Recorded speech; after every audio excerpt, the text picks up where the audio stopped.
अस्सलाम वालेकुम दोस्तों, क्या हाल चाल हैं। अल्लाह ताला सूरत अलम नशरा में अपने नबी हज़रत मोहम्मद सल्लल्लाहु अलैहि वसल्लम से वादा करते हैं और फरमाते हैं वारफ़ाना लक ज़िक्रक, और हमने रिफ़त दी, बुलंदी दी, लाका ज़िक्रक तुम्हारे लिए तुम्हारे ज़िक्र को, यानी कि ए नबी हमने आपके लिए आपके ज़िक्र को बुलंद कर दिया। इस जो आयत है इसके दो मतलब लिए जाते हैं। एक तो इसका मतलब ये लिया जाता है कि जब भी अल्लाह ताला ने फरमाया कि जब भी मेरा जिक्र होगा मेरे नबी, मेरे साथ तुम्हारा जिक्र भी होगा। और उसके अलावा दूसरा इसका मतलब ये है जो ज़ाहरन मतलब आ रहा है कि हमने आपके जिक्र को, आपके तज़किरे को बुलंद कर दिया। वो सब दुनिया के लोगों से हर चीज़ से ज़्यादा होगा, कसरत में भी होगा और बड़ाई में भी ज़्यादा होगा। और ये आयत अल्लाह ताला ने तब नाज़िल फरमाई जब मक्का के शुरू के दिन थे और मुसलमानों पर और नबी अकरम सल्लल्लाहु अलैहि वसल्लम पर कुफ़ार तरह तरह के मुज़ालिम ढाते, उनको तकलीफ़ देते। और कुफ़ार क्या करते थे कि जब भी कोई काफ़िला या कोई बाहर से लोग आते हज के लिए या उम्रे के लिए, तो उनके पास जाते, उनको जाकर मिलते और कहते कि फ़लाँ फ़लाँ शख्स, फ़लाँ नाम का बंदा, मोहम्मद नाम सल्लल्लाहु अलैहि वसल्लम का बंदा, एक जादूगर हम में आ गया है, जो उसकी बातें सुनता है वो उसको दीवाना बना देता है।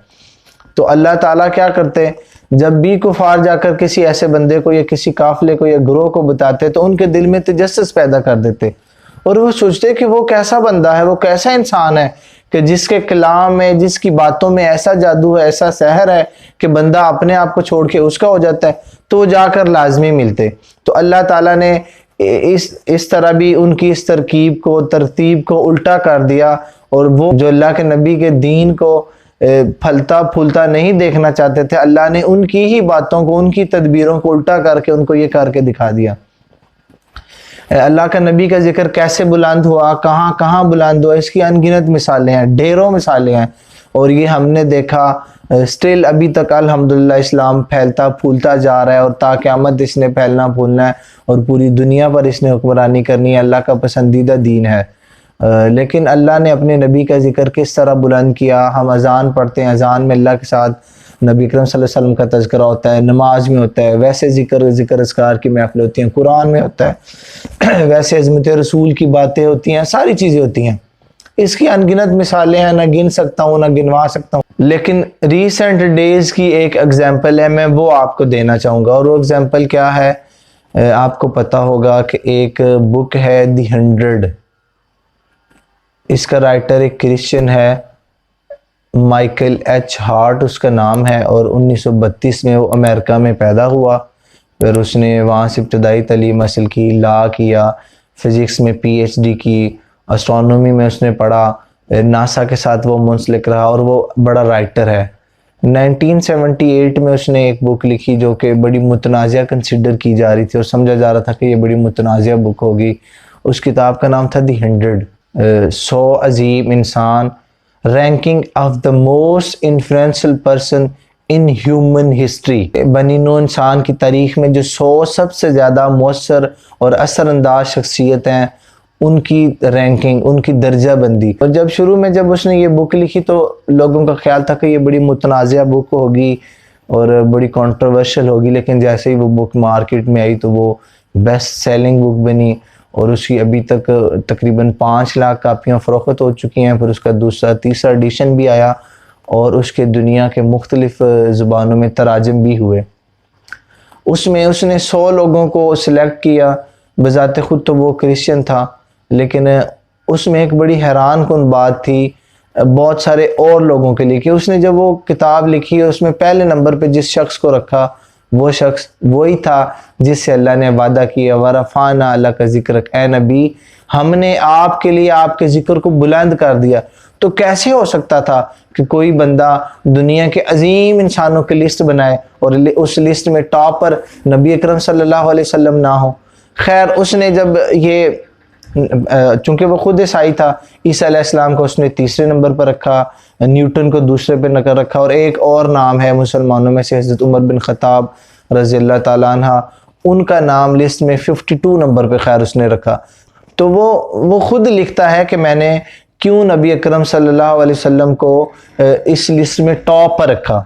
वो कहता है my choice of Muhammad to lead the list of world's most influential persons may surprise some readers and may questions by other. तो वो कहता है कि मेरा नबी अकरम सल्लल्लाहु अलैहि वसल्लम को पहले नंबर पर रखना बहुत सारे पढ़ने वालों को हैरान भी करेगा और बहुत सारे लोग इसके बारे में सवाल भी करेंगे। But he was the only man, वो एक और एक ही आदमी थे in the history who was supremely successful in both religious and secular level। कहता है कि हिस्ट्री में एक ही वो फर्द थे, एक ही वो शख्स हैं जो दोनों लेवल्स पर, सेकुलर लेवल पर और रिलीजियस लेवल पर सुप्रीमली सक्सेसफुल हैं, बहुत ज्यादा कामयाब हैं, जिन्होंने इन दोनों फील्ड्स में, चाहे वो रिलीजन हो चाहे सेकुलर लेवल हो, कामयाबी हासिल की, वो टॉप पर गए। फॉर एग्जाम्पल वो एग्जाम्पल देता है, वो उसकी बुक में ये बाकी सारे नाम भी हैं, उसने बड़े फाते, बड़े साइंटिस्ट, बड़े कंकर, बड़े उसने सिपह सलार और साइंस की दुनिया के लोगों का भी तज़किरा किया, उनको लिस्ट में रखा, उनको हंड्रेड्स लोगों में लिखा।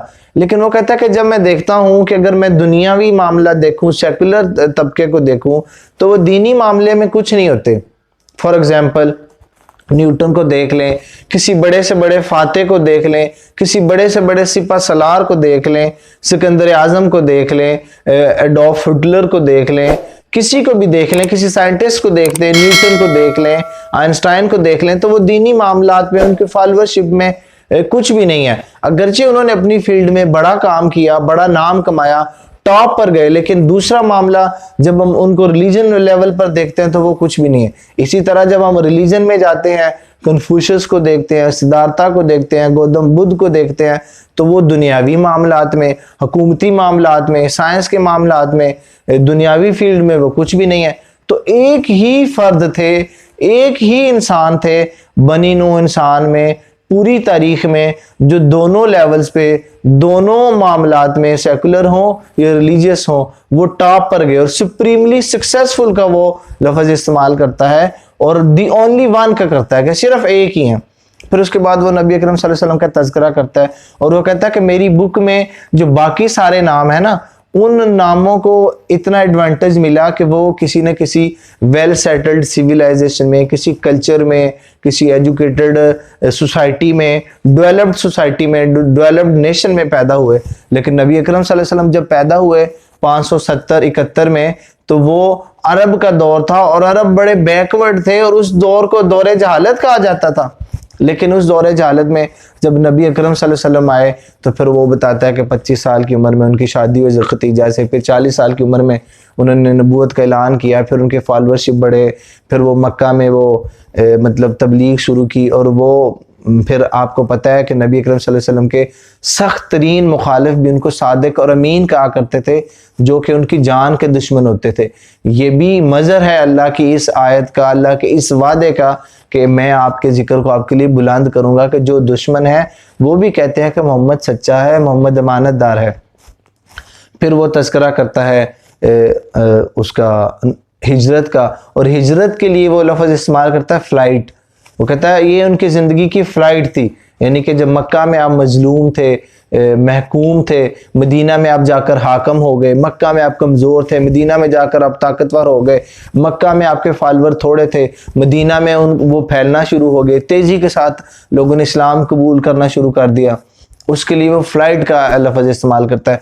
फिर वो तज़किरा करता है कि नबी अकरम सल्लल्लाहु अलैहि वसल्लम थोड़े ही अरसे बाद, यानी 10 साल बाद ही वो मक्का में एक फाते के तौर पर दाखिल हुए, उसका वो तज़किरा करता है। फिर नबी सल्लल्लाहु अलैहि वसल्लम की वो बात करता है कि जैसे वो कंपैरिजन करता है कि जैसे क्रिश्चियनिटी में हज़रत ईसा अलैहिस्सलाम और सेंट पॉल ने मिलकर क्रिश्चियनिटी को असरअंदाज किया। वो कहता है कि हज़रत ईसा और सेंट पॉल मिलकर क्रिश्चियनिटी पर अपना उतना असर नहीं छोड़ सके जितना असर हज़ूर अकरम सल्लल्लाहु अलैहि वसल्लम अकेले उनकी ज़ात ने इस्लाम पर छोड़ा।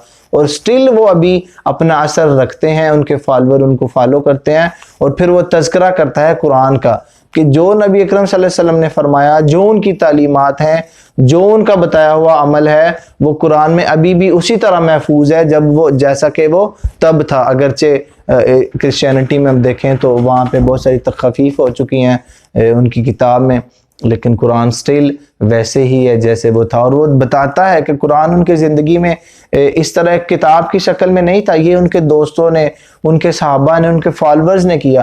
फिर वो तज़किरा करता है कि वो इतने फातेह हुए, इतना उन्होंने दुनिया को फतह किया। हज़रत अबू बकर सिद्दीक़ का तज़किरा करता है, हज़रत उमर का तज़किरा करता है कि उन्होंने फिर दुनिया को फतह करना शुरू किया और फिर दुनिया पे इस्लाम फैलता फैलता वो कहता है 13 सदियाँ बाद भी अभी इस्लाम उतना ही पुरअसर है, उतना ही सैर अंगेज़ है और उसके फॉलोवर उतने ही बढ़ रहे हैं। और फिर सिर्फ फॉलोवर नहीं बढ़ रहे, इस्लाम दुनिया में सेकुलर लेवल पर तमाम के तमाम ज़िंदगी गुजारने के असूल भी बताता है।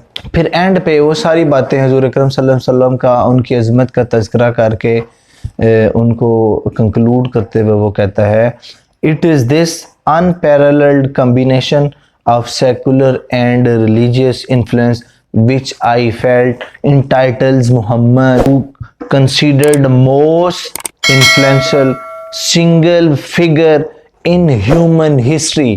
वो कहता है कि ये सब बातों को जब मैं देखता हूँ, उनको सेकुलर रिलीजन लेवल पर मैं देखता हूँ, तो फिर मैं सोचता हूँ, मैं समझता हूँ कि वो सिंगल ही फिगर हैं, वो सिंगल ही शख्सियत हैं जो टॉप पर आ सकते हैं।